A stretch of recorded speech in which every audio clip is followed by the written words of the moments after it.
26 шударга ёсны үнэлэмж.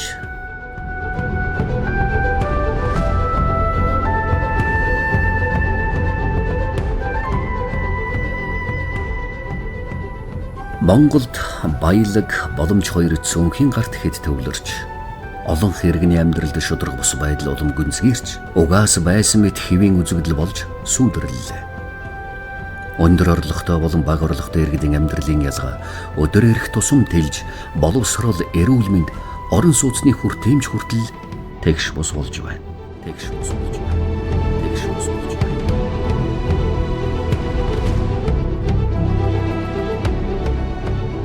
Шударгасны суурь болох бүгдэд тэгш боломж гэсэн ойлголт алдагдаж, хэний хүүхэд хаан төрснөөрөө амьдралын зам нь тодорхойлогддог болсон нь Монголын нийгмийн хамгийн эмзэг дүр зураг болжээ.